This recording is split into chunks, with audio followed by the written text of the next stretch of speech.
이 시간 우리 함께 나누실 말씀 누가복음 10장 38절에서 42절까지 말씀입니다.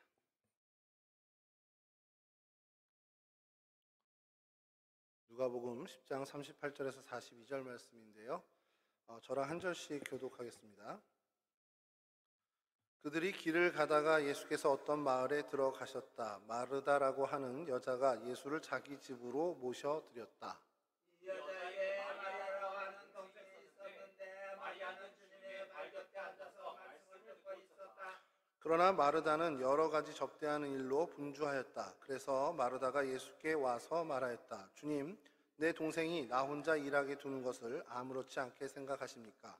가서 거들어 주라고 내 동생에게 말씀해 주십시오. 그러나 주님께서는 마르다에게 대답하셨다. 마르다야, 마르다야, 너는 많은 일로 염려하며 들떠있다. 함께 하시죠. 그러나 주님의 일은 많지 않거나 하나뿐이다. 마리아는 좋은 몫을 택하였다. 그러니 아무도 그것을 그에게서 빼앗지 못할 것이다. 아멘. 반갑습니다. 되게 오랜만에 만나는 것 같은데요. 오늘 좋은 몫이라는 거에 대해서 저희가 좀 생각하는 시간 아주 짧게 가지려고 합니다. 오늘 잘 오신 겁니다. 일찍 끝나요. 성경에 사람들이 많이 등장하죠. 그리고 각양각색의 사람들이 등장하는데 이 사람들이 이제 성경에 그 사람들의 전체 모습을 분명히 묘사하지 않고 우리에게 교훈을 줄 만한 그게 진명교사의 모습이든 반면교사의 모습이든 우리에게 뭔가 알려주실 만한 것들을 성경에 기록한 거죠. 그게 이제 성령께서 감동 감화로 성경에 그 글을 남겨요. 그러니까 성경에 등장하는 인물이 예를 들어서 모세다 그러면 모세의 전인적인 면을 우리는 잘 알지 못해요. 그가 어떤 성격이고 짠 걸 좋아하는지 싱거울공을 좋아하는 건지 모르죠. 저희는 모르는데 다만 성경에 드러난 것으로 그가 이러한 모습을 가졌고 이게 하나님과의 관계면에서 혹은 또 세상과의 관계면에서 이러한 모습을 우리에게 교훈으로 주는구나를 우리는 캐치하면 되는 겁니다. 마리아와 마르다라는 사람이 오늘 등장을 하는데 이들도 예수님의 가장 최측근 중에 하나였어요. 어떻게 보면 12제자들보다 더 가까이 주님과 어떤 내적 네트워크를 갖고 있었던 사람들입니다. 그런데 성경에 이들에 대한 묘사는 딱 3번밖에 안 나와요. 그러니까 다른 예수님과 마리아, 마르다보다도 더 거리감이 있는 사람들의 얘기가 더 많이 나오는 경우도 있죠. 사실 사도 바울 같은 경우는 주님과 내적 친밀함이 얼마나 있을까 생각하면 거의 없다고 봐도 일단 만난 적이 없으니까. 그럼에도 불구하고 성경의 사도 바울의 이야기는 사도행전 후반부에 어마어마하게 많이 나오죠. 그러니까 그를 통해서 하나님 우리에게 가르쳐 주실 것이 있는 겁니다. 그래서 분량이 많아서 많이 가르쳐 줘야 된다, 분량이 적으니까 이 사람은 우리가 무시해도 된다가 아니라 그만큼 성경에서는 중요한 이야기들을 성경에 기록했고 그럼 우리는 그 모든 장면들을 사실 무시하지 말아야 된다는 겁니다. 그러니까 마르다 마리아에 대해서 성경을 내가 읽다가 이런 모습이 있네 라고 한다면 그 모습에 대해서 우리가 좀 한 번 더 좀 생각해 볼 필요가 있다는 거죠. 딱 3번의 장면이 나오는데요. 오늘 본문하고 두 번째는 이제 요한복음 11장에 이들의 오빠인 나사로가 죽었다가 살아나는 장면에서 나옵니다. 그리고 오늘 잠깐 또 언급하겠지만 마리아가 예수님 발에 향유를 부은 사건이 이제 등장을 하는데요. 그 3사건을 좀 보면서 정확히 2사건을 보면서 저희가 좀 얻을 교훈, 우리 청년의 때에 좀 얻을 교훈을 좀 찾아보려고 합니다. 이들이 살고 있던 동네는 베단이라는 동네입니다. 베단이라고는 좀 귀에 익숙하죠? 그렇죠. 그 고난의 집이라는 뜻인데 가난한 자의 집이라는 뜻으로도 의역할 수 있고요. 또 정확하게 직역을 하면 덜 익은 무화과 나무의 집입니다. 그러니까 덜 익은 무화과 나무만 먹는 집이면 가난한 사람이잖아요. 그러니까 가난한 집이다 보니까 고난이 있는 집이니까 고난의 집. 이렇게 계속 의역돼서 베다니 이러면 고난의 집, 번뇌하는 자의 집이라는 뜻을 갖고 있습니다. 그런데 이 베다니에 살고 있는데 그 지역 이름과 무관하게 이 마리아 마르다는 전승에 의하면 굉장히 부자였다는 것으로 우리가 알고 있습니다. 주님과 가까이 지냈고 또 그 요세푸스 같은 경우는 하나의 근거로 되는 것이 여기 예루살렘에서 한 3km 정도 떨어져 있어요. 여기서 3km 정도면 어느 정도일까요? 여기 3km 정도. 오리 정도. 어느 정도 여기서 가면 저기 광나루 정도 좀 넘어. 그 정도 언저리일 거예요. 지역에 있는 그 지역에 살고 있었는데 거기서 나사로가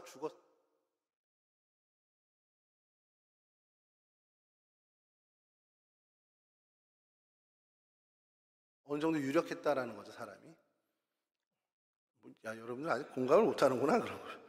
장례식장이요, 특실을 잡냐, 1호실을 잡냐, 2호실을 잡냐, 3호실을 잡냐, 이게 손님 규모 때문에 그러거든요.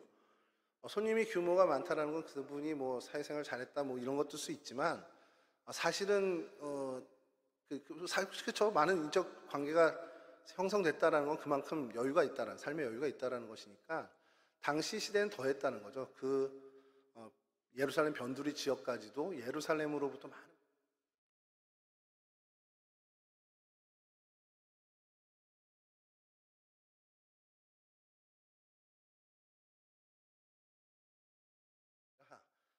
그런 모습을 보고 대략 추정을 하는 거예요. 시대 상황에 맞게. 그런 마이크가 계속 왔다 갔다 해가지고 지금 좀 잡으셨습니까? 아직 아니에요? 안 돼요? 그런데 계속 여기 이쪽에서 왔다 갔다 하는데 지금 여러분 기도하셔야 됩니다. 이게 마귀가 틈타는 거예요. 이게. 열심히 기도하셔야 돼요. 우리 예배를 방해하지 않도록 이렇게. 저 들리는 건 상관없으니까 모니터는 꺼주셔도 돼요. 집사님 이쪽 모니터 스피커는 꺼주셔도 되고요. 여러분만 잘 들리면 됩니다. 그런 어떤 유력한 사람이었다. 그리고 그 사람이 예수님과 굉장히 밀접한 관계를 갖고 있었다. 그리고 전승에 의하면 예수님 부활 승천 이후에 이들의 기록이 완전히 사라집니다. 이게 굉장히 그 성경학자들의 수수께끼예요. 그토록 가까이에 지냈던 사람, 더더군다나 나사로는 죽음을 이기고 되살아난 소생했던 사람인데 초대교회의 어떤 지도자 역할을 분명히 했을 수도 있다라는 거죠, 가능성이. 그럼에도 불구하고 완전히 사라져, 자취를 감춰요. 그게 이제 어떤 그 인문학적인 관점으로 사람들이 바라볼 때는 뭐 어떤 권력 싸움이나 이런 거에서 헤게모니 싸움에서 밀려나서 뭐 이렇게 됐다라는 경우도 있고, 또 이제 성경학적으로 보는 성경학자들 같은 경우는 그들이 팔레스타인에 남지 않고 유럽으로 이주해서 공동체를 구성했다라는 이야기를 씁니다. 소아시아 지역이든 그렇게 주님의 유지를 받들어서 주님의 제자로서 삶을 살아갔고 그것이 미처 기록에 담지 않았다라는 것으로 얘기하는 경우도 있습니다. 뭐 그건 중요한 게 아닌데 어쨌든 예수님과 굉장히 밀접했고 예수님이 이 세 남매에 대해서 애정이 굉장히 많으셨고 그리고 나사로가 죽었을 당시에 주님께서 눈물을 흘리실 정도로 아꼈던 사람들이라는 건 분명합니다. 그리고 이 세 장면, 성경에 등장하는 세 장면이 마리아와 마르다가 분리되지 않고 항상 같이 나와요. 그러면서 우리에게 주는 교훈은 이 두 사람의 신앙의 모습, 삶의 모습을 약간은 대비시켜주면서 우리에게 선택을 좀 강요하는 듯한 그런 장면들을 보여주고 있습니다. 먼저는 오늘이 사실 오늘 본문이 제일 중요한데, 예수님께서 이 무슨 일정인지 모르지만 하여간 이 베다니를 지나다가 이 집에 들리시게 됐습니다. 근데 베다니를 지나시는 일은 흔했을 거예요. 왜냐하면 예수님이 공식적으로만 예루살렘에 3번 올라가셨는데 뭐 비공식적으로는 몇 번 더 올라가셨을 거라는 추정을 합니다. 근데 어쨌든 예루살렘으로 올라가는 그 길목에 베다니를 거치는 그 경로를 주로 사용하셨고, 그러다 보면 이제 베다니에 있는 이 마르다의 집에 어떻게 들리실 경우가 많이 있었겠죠. 그 어느 일정 중에 한 번이 오늘 이 예수님을 접대하는, 예수님을 초대해서 식사를 하는 이 사건이 벌어진 그 일정이었겠죠. 누가복음 10장에 기록된, 오늘 본문에 기록된 것, 어쨌든 마르다라 이름하는 한 여자가 자기 집으로 영접을 하게 되는데요. 이 표현이 조금은 불편한 표현입니다. 성경학자들이 볼 때는 자연스럽지 않은 거예요. 오빠가 나사로예요. 그 다음이 마르다고 그 밑에가 마리아입니다. 그런 집이 있다 치죠. 그럼 여러분들 같으면 당시 시대 문화의 상황에서 누구네 집입니까? 나사로네 집이죠. 호산이네 집입니까? 호찬이네 집입니까? 그래요? 유장로님 댁입니다. 그렇군요. 그게 있네. 저를 예원이 아빠라고 주로 하니까 예훈이 아빠라고 주로 제가 불릴까요? 예원이 아빠로 주로 불리죠. 대부분 그래요. 안 그런가? 예림이 엄마라고 안 하나요, 보통? 김윤성 원사님? 용준이 엄마라고 보통 하나? 아니에요. 그렇죠.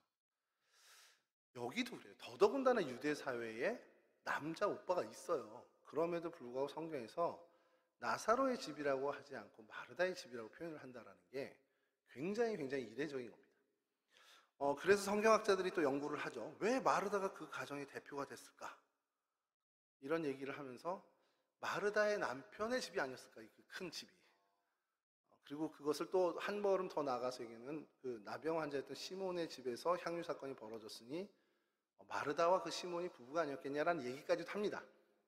아무 근거는 없고 그냥 그렇게 성경학자들이 계속 연구를 해 나가는 건데, 근데 그 어쨌든 이해하기 힘든 그 표현, 가정의 대표로 마르다가 언급된다라는 것, 나사로에 대해서 언급되지 않고 마르다에서 언급된다라는 것, 그것은 그럼 결국엔 성경을 기록하게 된 성령 하나님께서 누가를 통해서 이렇게 기록하게 된 것이, 이 초점을 지금 나사로에게 맞추지 말고 마르다와 마리아에게 맞추자라는 것을 우리에게 의도적으로 지금 보여주신다는 것을 저희가 해석하면 가장 아마 그것이 정확한 의도가 아닐까라는 생각이 듭니다. 그런데 이것도 이해하기 어려운데 그 다음에 또 이해하기 어려운 일이 나옵니다. 한번 오늘 본문의 장면을 상상해 보세요. 마르다가 예수님께 가서 내 동생 좀 일 좀 도우라고 해주세요 할 정도로 마리아가 이 일에 가담을 안 합니다. 그럼 뭐 하고 있었다는 거죠? 그때 예수님의 발치에 앉아서 예수님의 말씀을 듣고 있었어요. 이것도 불편한 겁니다. 우리는 아무렇지도 않죠. 예수님께서 말씀하시는데 뭐 그 가까이 앉아가지고 다른 제자들과 함께 예수님의 말씀을 듣고 있었다는 게 뭐가 어색한데요? 당시의 남녀 문화라든지 어떤 그 랍비 세계의 그 교육 문화에서는 여자가 그 발치에 앉아서 다른 남자 제자들과 함께 무언가 그 가르침을 듣고 있다라는 것은 어색한 장면인 거예요. 제가 오늘 유초등 설교를 했는데 오늘 계속 불편합니다. 오늘 본문, 청년부 본문도 그렇고 유초등 본문도 그렇고 남녀 차별의 얘기를 계속 해야 돼요.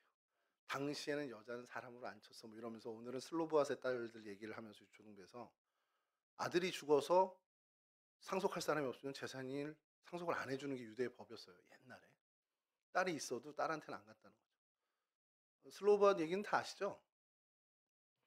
그래서 있어요, 그런 사람이. 슬씨라는 사람이 있어요. 광야 슬씨가 있어요. 그 슬로브앗의 딸이 5이 있었고 아들이 없었는데, 이 슬로브앗이 가나안 땅을 분배받기 전에 죽어버려요. 그럼 그 지파가 그 므낫세 지파인데 땅을 받기로 한 거는 당연히 그 딸 5에게 나눠줘야 되는 게 상식이잖아요. 근데 딸들이니까 안 주겠다는 거야, 유대 공동체에서, 그 이스라엘 공동체에서. 이게 억울합니까? 억울합니까? 이거 말도 안 되는 거죠. 오늘날 같으면 벌써 소송 들어갔죠. 그래서 뭐 배상 얼마 하라 판결 났을 텐데, 당신 그게 상식이었다는 거예요. 근데 그 상식을 없애고 여자도 딸들도 상속권을 갖게 되게 된 계기를 만든 게 이 슬로보아의 5딸이라는 겁니다. 그들이 그냥 에휴, 시대가 그런데 우리가 어쩔 수 없이 그냥 있었으면, 그냥 주저앉았으면 그 유대 전통이 언제 바뀌었을지 몰라요. 근데 그들이 용기를 내서 그 이야기를 함으로 그 가나안 입성 전, 모세가 그 지도자로 물러나고 여호수아가 지도자로 세우기 그 전에 그 법률, 율법이 바로 세워지게 개정되게 됐다는 겁니다. 굉장히 놀라운 사건인데, 성경에서 그 얘기를 이제 막 해서 막 흥분돼서, 야 이게 봐, 이렇게 해서 온당하고 정당하게 법이 어떻게 체계를 갖춰지고 수정되고 그래서 하나님의 뜻이 더 이 땅 가운데 실현돼라는 얘기를 하고 싶어도 별로 주목을 안 하는 거예요. 왜냐하면 이미 여러분들은 누리고 있거든. 남녀 문제 아니라 오히려 여자로 태어난 게 더 좋다는 얘기를 저는 얼핏 요즘 듣고 있어요. 군대 가는 청년들한테. 아, 진짜 여자로 태어났어야 되는데 내가 왜 가서 18개월 동안 군 생활을 해야 되는지 모르겠다고. 제 조카도 그런 얘기를 했었고. 근데 이번에 100몇만 원으로 병장 월급이 오르니까 입이 싹 들어왔더라고 그 말이. 몇 개월 모으면 차 사요. 병장 월급 1호분부터 다 모으면 제대하고 차 살 수 있어요. 110 몇만 원 이러던데. 아, 나 2만 3천 원 받았는데. 예, 어쨌든 그건 그거고. 자, 그런 시대가 어쨌든 그렇게 여자에게 불리한, 그렇게 바뀌었음에도 불구하고 신약 시대에 와서도 이 상황, 마리아 마르다의 시대 역시도 여자라는 신분 때문에 선생님 앞에 앉아서 말씀을 듣는 것이 어색한, 그리고 상식적이지 않은 시대를 살고 있었다는 겁니다.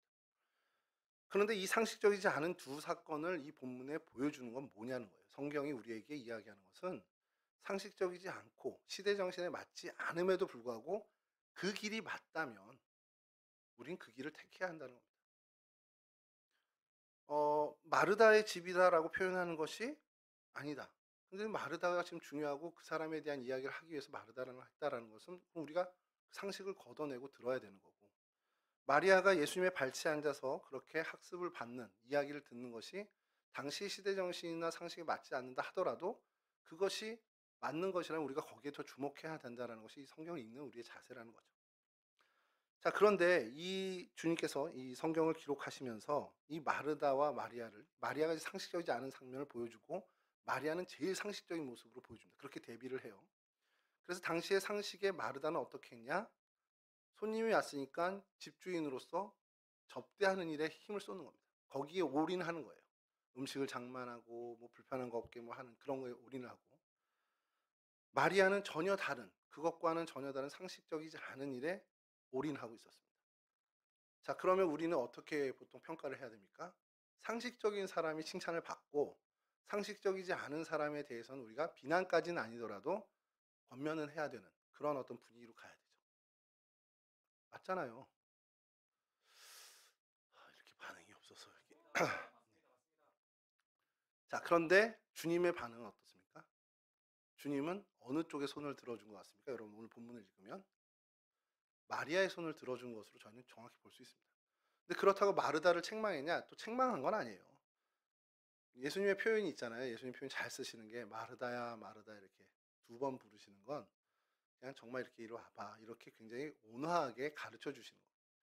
마르다가 지금 생각하고 있는 상식과 세상의 기준과 어떤 세상의 온당한 가치관이 틀린 것은 아니지만, 근데 그것보다 먼저 해야 되는 게 하나 있다라는 것을 알려주면서 차분히 가르쳐 주고 계신 거죠.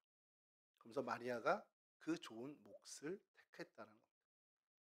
그러면 주님께서 이 말씀하시는 거 오늘 2024년을 살아가는 저와 여러분들은 어떻게 들어야겠느냐? 우리도 상식적으로 살아갑니다. 세상의 가치관과 세상에서 지혜롭다 하는 것으로 살아가죠. 세상에 살다 보니까. 돈 잘 벌려면 어떻게 해야 됩니까? 의대를 가야죠. 2천명 충원하는 거 노려서 의대를 가야죠. 돈 잘 벌려면. 그럼 돈 잘 벌려면 열심히 일하고, 세상에 가치관이 있어요. 이렇게 해야. 야, 코인엔 투자해야지. 주식 정도는 해야지. 세상에서 이야기하는 상식들이 많습니다. 돈 잘 벌려면. 그러면 여러분들에게 주님이 묻는 거예요. 그 돈 잘 벌려면 하는 게 네 목표냐? 왜냐면 우리는 세상에 살다 보니 세상의 상식에 오염이란 표현은 안 쓰겠습니다만 어쨌든 간에 우리가 어, 담겨져 있죠. 그러다 보면 세상의 가치관을 따르는 삶이 편해요. 그리고 세상의 시스템은 그렇게 돼 있어요. 그렇게 가야 돌도 안 맞아. 비난도 안 받고. 그래서 보통 사람들이 살아가는 방식대로 살아가요. 그럼 그렇게 살아가다 보면 주님께서는 얘기를 하죠. 너 좋은 목숨 놓쳤어. 우리가 생각하는 세상에 되게 좋은 가치관을 따라 산다고 하지만 주님이 얘기하는 좋은 몫은 놓치고 사는 인생이 될 수밖에 없다라는 겁니다. 근데 마리아를 보세요. 세상에서 사람들이 생각하는 상식대로 살지 않습니다. 쟤는 뭘 하는 것마다 이렇게 참 눈에 이렇게 불편하게 하지? 그렇다고 뭐 관계를 다 깨라는 얘기가 아니라 뭔가 쟤는 좀 다르게 사네? 나는 이렇게, 야, 주식 투자 정도 해야 되는 거 아니야? 그랬더니 난 주식이 뭔지도 몰라. 그러고 살고. 야, 코인은 해야지. 그랬더니 코인이 뭔데? 코인 노래방이야? 뭐 이러면서 전혀 모르는. 그러면 주변의 사람들이 어떻게 생각했어요? 야, 쟤는 세상을 너무 몰라.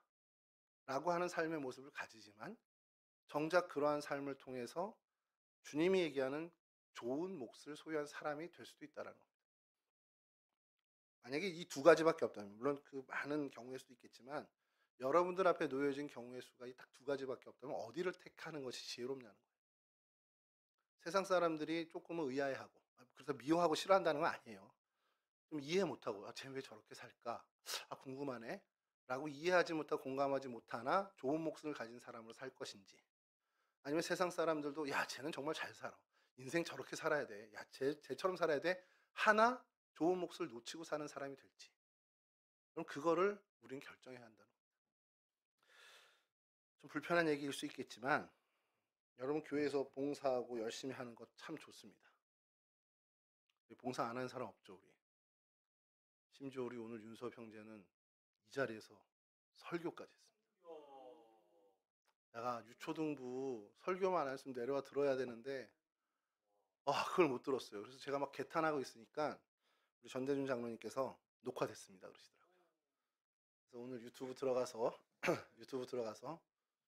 공적인 의심에 대해서 이야기한 도마에 대해서 주제로 설교를 하는 우리 윤섭 선생님의 설교를 좀 들어보고 제가 인용할 것 있으면 저자의 허락을 받아 다음 설교에 한번 인용을 해보려고요. 자, 그런 봉사의 자리, 여러분들 우리 청년들 제가 보면 참 감사한 것들이 쉬는 사람 없잖아요. 우리 청년들. 전에 있던 교회 청년분 한 30% 정도는 봉사하고 한 70%는 놀았습니다. 논다기보다 안 했습니다, 봉사를. 그 정도 비율이에요. 많이 가면 한 50% 정도? 근데 저희는 99.9% 봉사를 합니다. 청년들이 거의 다 하잖아요. 세준 형제도 봉사하잖아요. 청년부 총무? 오늘 엄청나게 엑셀 작업하던데. 예. 봉사의 자리 하는 거 되게 좋아요. 근데 항상 한편에 꼭 여러분 염두에 두셔야 되는 게 있습니다. 이 봉사가 나로 하여금 좋은 몫을 놓치게 할 수도 있다라는 거. 무슨 얘기냐면 봉사도 중요하고 열매입니다. 근데 이 과정과 스텝을 거쳐서 봉사의 열매가 맺혀져야 하는데 혹 우리가 첫 번째 스텝을 놓치고 건너뛰고 이 봉사의 열매만 취하려고 하는 것이 있을 수도 있다는 거예요. 그게 여러분들의 잘못이 아니고 이 한국 교회의 시스템이 그렇게 돼버린 겁니다. 무슨 얘기냐? 요즘 제가 계속 강조하잖아요. 여러분, 이 봉사라는 것은 내가 하나님과의 관계에서 너무 은혜로 충만하고 하나님의 은혜에 감사하고 하나님께서 주신 것이 너무너무너무 소중하고 해서 내가 하나님께 뭘 드릴까 고민하며 내가 하나님께 수고의 땀을 흘리고 봉사의 열매를 드리는 이 과정을 거쳐야 되는 겁니다. 그게 맞죠. 근데 하나님과의 관계는 몰라. 그냥 교회 시스템이나 한국교회 시스템이 가면 무조건 청년부 가면 해야 되는 거야 라고 해서, 근데 그게 나쁜 건 아니잖아. 나한테도 좋은 거고 즐거운 일일 수도 있고 약간은 귀찮을 수 있지만 그래도 하는 게 맞는 거잖아요. 그러니까 요 과정은 생략한 채 봉사의 열매에만 먼저 집중하는 경우도 있습니다. 물론 하나님이 은혜로우셔서 그러다가 하나님을 더 만나게 되고 하나님의 은혜를 체험하게 되는 경우가 거의 다 있어요. 근데 만약에 그렇게 하나님이 주시는 은혜를 못 누리고 봉사에만 매몰돼서 나는 그냥 교회 와서 기계적으로 봉사하는 사람이야 라고만 하고 하나님으로서 받는 은혜가 하나도 없다면, 하나님과의 관계가 바르게 정돈되지 않고 바른 관계로 정말 하나님과 나의 관계, 이것이 별 의미 없는 관계로 그냥 지나가고 소위 말하는 신앙 없이 믿음 없이 봉사에만 매몰된다면 오늘 본문의 이야기처럼 좋은 몫을 놓친, 정말 절대적인 좋은 몫을 놓친 인생으로 갈 수밖에 없다는 겁니다. 그래서 여러분들이 봉사의 자리에 있을 때에도 하나님과의 관계라는 주님의 발끝에 앉아서 주님의 말씀을 경청하고 주님의 말씀의 은혜를 받고 주님께 예배함으로 그 관계가 돈독해지는 그것을 놓치지 않게 하겠다라는 그 마음을 항상 여기 염두에 두어야 된다는 거예요. 그게 우리에게 사실 제일 필요한 것 중에 하나라는 거죠. 마리아가 그런 인생을 살았고 마르다가 그것을 살짝 놓친 듯이 보이는 게 이 첫 번째 장면이에요. 그러면 마리아는 그거 놓치지 않았으니까 박수 받고 정말 최고야 이렇게 해야 되냐? 그건 아닙니다. 그게 첫 번째 스텝이긴 맞지만 마리아가 그게 최고의 어떤 모범적인 모습을 보이는 건 아니에요. 그렇게 듣고 이제 그도 헌신과 봉사의 자리로 나가야죠. 마르다는 그럼 비난을 받아야 되냐? 아니요, 마르다가 주님과의 관계를 놓쳤다는 건 어디 표현해도 없습니다. 다만 그가 그것보다 주님을 섬기고 봉사하는 것에 너무 매몰되다 보니까 거기에 분주하다 보니까 이것을 잠시 잊었던 것 같아요. 그래서 본문에서도 얘기합니다.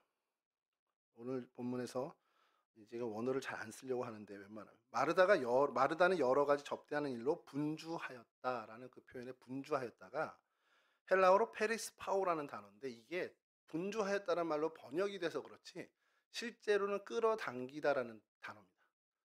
이게 이제 수동으로 돼서 표현이 돼요, 언어에는. 그러니까 뭐냐면 마르다는 여러 가지 번잡한 일이 마르다를 끌어당겼다라는 표현입니다. 그러니까 마르다는 그가 능동적으로 한 게 아니라 이 분주한 일들이 나를 끌고 다니는 거예요. 그러니까 이 일들이 나를 끌고 다니는 겁니다. 그러니까 이게 어떻게 보면은 주님과의 관계가 훼손됐다라는 표현보단 너무 일에 파묻혀서 매몰됐다라는 표현이 되는 거죠. 자, 그리고 나서 제가 아까 세 장면이 나왔다는데 두 번째 장면이 나사로의 그 소생 장면이고 그건 좀 넘어가고요. 세 번째 장면이 향유를 부은 사건인데 거기가 요한복음 12장입니다. 근데 거기에서도요 비슷한 표현들이 나옵니다. 마르다에 대해서 똑같이 표현하는데 이건 제가 읽어드릴게요. 거기서 예수를 위하여 잔치를 베풀었는데 마르다는 시중을 들고 있었고 나사로는 식탁에서 예수와 함께 음식을 먹고 있는 사람 가운데 끼어 있었다. 마르다에 대해서 다시 똑같이 표현을 합니다. 큰 잔치를 베풀었는데 마르다는 시중을 들고 있었고, 이 표현에선 페리스타오가 안 나와요.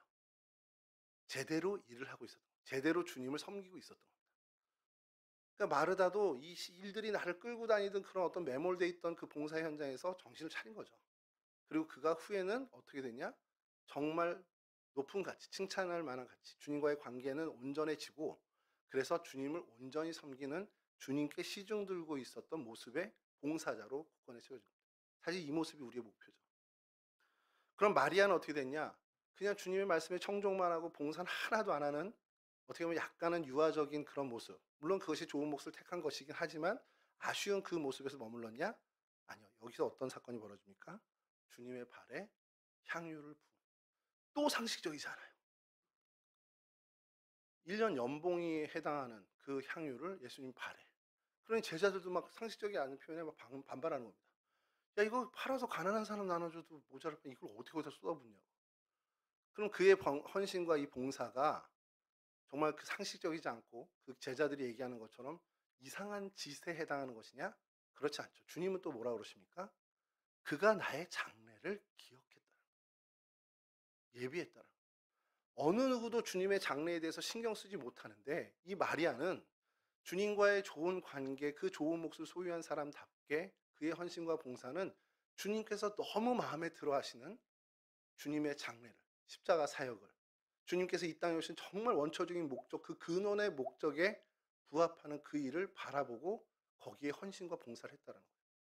정말 제대로 된 봉사와 헌신을 했다라고 칭찬을 받은 겁니다. 그러니까 마르다도 마리아도 이제는 칭찬받는.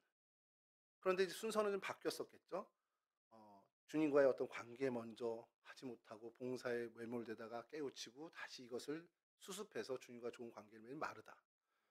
어떻게 보면 주님이 기대하시는 주님과의 관계에 좋은 몫을 먼저 선택하고 그것으로 인해서 봉사의 자리, 남들은 찾아보지도 못한, 남들은 발견하지 못하는 주님의 십자가 사역을 발견하는 그 놀라운 해안으로 주님께 올바른 칭찬받는 헌신과 봉사를 한 마리아.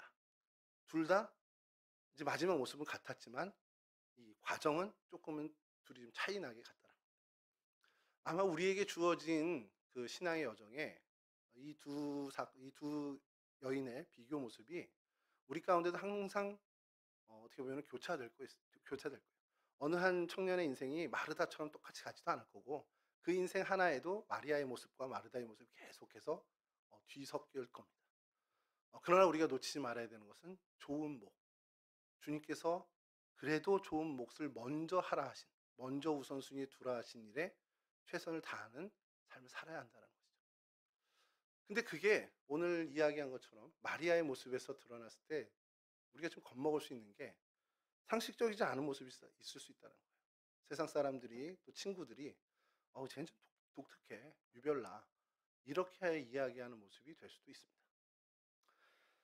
그래서 제가 예전에 교회에서도 그렇고 늘 입버릇처럼 이야기하는 게 있어요.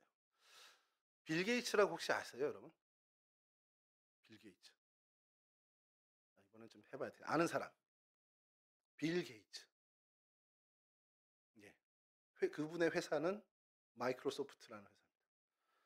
그분이 이제 컴퓨터를 IBM과 이제 제휴해서 컴퓨터 소프트웨어를 이제 개발했는데 운영체제가 도스였죠 처음에는. 그러다가 윈도우라는 게 3.1부터 시작해서 윈도우 95, 98이 나왔습니다. 윈도우 3.1과 95가 나왔을 때 그 분야에 있던 사람들은 빌 게이츠를 엑스아치 그렇게 비난을 했어요. 왜 그러냐면 스티브 잡스의 맥킨토시 컴퓨터를 그대로 카피해서 똑같이 한 겁니다. 뭐가 달라졌냐? 종료 버튼이 오른쪽에 있는 걸 왼쪽에 있는 걸 오른쪽으로 바꾸는 그 정도.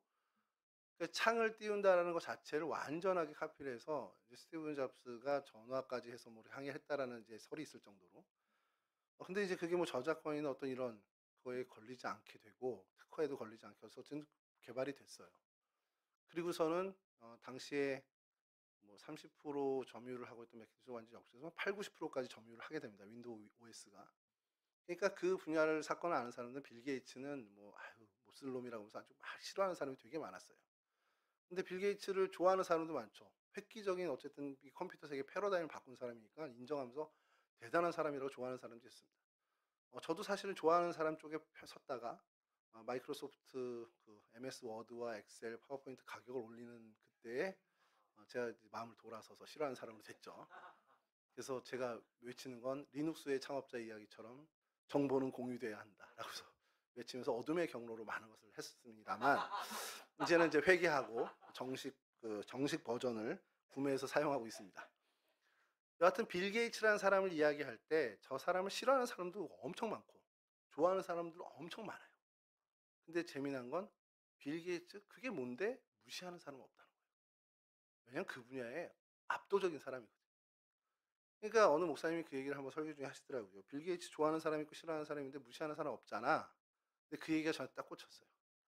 우리가 그런 사람이 돼야 되는 거예요. 세상의 가치관으로 보고 세상의 상식으로 보면 여러분들은 약간 경원되는 대상이 될 수 있어요. 야, 술도 안 마셔? 야, 일요일인데 어딜 가? 아, 쟤 독특하게 사네. 그렇게 경원하는 대상이 될 수 있죠. 그리고 어떤 사람은 좋은 가치관으로 보면서 아, 그래, 네가 그리스도인이니까 그렇게 바르게 살지. 야, 난 너 응원해. 이런 사람도 있을 수 있습니다. 싫어하는 사람도 있고 좋아하는 사람도 있지만 여러분들을 무시하는 사람은 없어야 되는 거예요. 아, 쟤 있으나 마나해. 제가 뭐 우리 식당에 뭐가 필요해? 이러진 않아야 되는데 한국 교회의 그리스도인들이 사실 어떤 위치냐고 생각하면 싫어하는 사람, 좋아하는 사람은 그건 떠나서 무시당하는 사람들이 너무 많은 겁니다. 한국 교회가 너무 무기력해졌다라는 거죠. 그것을 우리는 이제 넘어서야 된다는 거예요. 여러분 세상의 가치관으로 살아가는 사람들은 여러분 지금 이 시간 이 자리에 여기 앉아 있는 거 이해 못합니다. 왜 여기 앉아 있어? 이 시간 놀러 나가야지. 지금 홍대에서 무슨 일이 일어나는지 몰라? 나도 몰라요. 놀 게 엄청 많고 즐길 것이 엄청 많은데 지금 이 시간에 이 황금 같은 시간에 예배당에 앉아서 되도 않는 얘기를 듣고 있다라고 생각할 거예요. 이해 못할 겁니다. 그러나 그들이 여러분들의 삶의 모습을 보고 무시하지 못하게 아, 그래도 쟨 저렇게 살아도 잘하잖아. 능력 있게 하잖아. 사람들에게 선한 영향력 주잖아. 이런 인정을 받는 사람들이 되어야 한다는 거죠. 그게 우리의 최종적인 목표일 수 있습니다. 그러기 위해서 여러분들이 해야 하는 첫 번째 단추, 첫 번째 걸음은 좋은 몫을 여러분의 것으로 삼아야 한다는 거예요. 그게 뭐겠습니까? 주님과의 관계죠. 반복돼서 죄송합니다만 그 주님과의 관계를 바르게 하기 위해서 여러분들이 최우선순위에 놔야 할 것이 뭐죠? 바로 예배입니다. 예배드리기 싫은데 주님과 관계가 좋아졌다. 거짓말입니다. 아, 난 예배 정말 또 예배야? 이러는 마음에 나 주님이랑 친해, 나 주님 사랑해. 거짓말입니다. 여러분 주님을 사랑하는 척도는 정말 명확하게 여러분들 마음 가운데 예배에 대한 자리에 사모합니다. 예배 자리가 지루해요? 주님과의 관계가 좋지 않은 겁니다. 예배 빨리 기다리고 시계 삼아 쳐다보고 있습니까? 주님과의 관계가 사랑의 관계로 철저하게 맺혀진 관계가 아니라는 증거입니다. 예배 시간을 난 예배 시간 즐겁게 생활해야지. 나 예배를 정말 사모해야지. 예배 시간에 지루하지 않게 내 마음 다잡아야지. 그거 안 됩니다. 주님을 사랑하는 마음이 먼저 생겨야 예배가 즐거워지는 거고 예배가 기뻐지는 거예요. 역으로 예배를 내가 막 즐거워하고 예배 시간에 막 해서 주님과 관계가 좋아진다? 그건 거의 불가능한 얘기예요. 이론은 가능하겠지만 불가능한 얘기고 내가 주님을 사모하고 주님을 사랑하는 그 마음이 내 안에 불을 일어야 예배의 자리가 기쁨의 자리가 되고 사모하는 자리가 된다는 겁니다. 그러니 여러분 주님을 사랑하는 데 최선을 다하십시오. 주님을 어떻게 사랑합니까? 그건 세상의 사랑과 비슷해요. 눈에 자주 보면 사랑하게 됩니다. 주님의 말씀이신 주님 가까이 두십시오. 기도 잘 안 된다? 기도할 줄 몰라요? 그냥 눈 감고 주님만 생각하세요. 딴 생각이 들어도 계속 생각하세요. 처음에 안 돼요? 1분만 하세요. 2분만 하시고. 모래시계 사다 하세요. 제가 예전부터 했던 방법이 1분짜리 모래시계 갖다 놓고 기도하는 거였는데 10분짜리, 15분짜리, 30분짜리도 됩니다. 나중에. 이거 뭐 스마트워치로 하지. 아니, 모래시계 그 아날로그의 맛이 있어요. 뭐, 얼마 안 남았다. 좀만 더 하면 된다. 아니, 눈 감고 안 해도 돼요. 그냥 모래시계 보면서 기도해도 돼요. 그렇게 여러분 말씀을 가까이 하고 기도로 하나님과 친숙해지는 시간들을 확보하면 여러분들 안에 하나님을 사랑하는 마음은 분명히 일어납니다. 그럼 그 사랑하는 마음이 예배의 자리, 예배를 사모하는 마음으로 이어지고요. 그러면 주님과의 관계가 바르게 정립될 때 여러분들은 좋은 몫을 소유한 사람으로 이 땅에서 선한 영향력을 행사하고 무시당하지 않는 그러한 크리스천들로 살아갈 수 있게 된다는 사실이죠. 이와 같은 귀한 은혜를 누리는 우리 동성교회 청년 부원 모두가 되실 수 있기를 주님의 이름으로 간절히 축원합니다. 우리 찬양 함께 하시죠.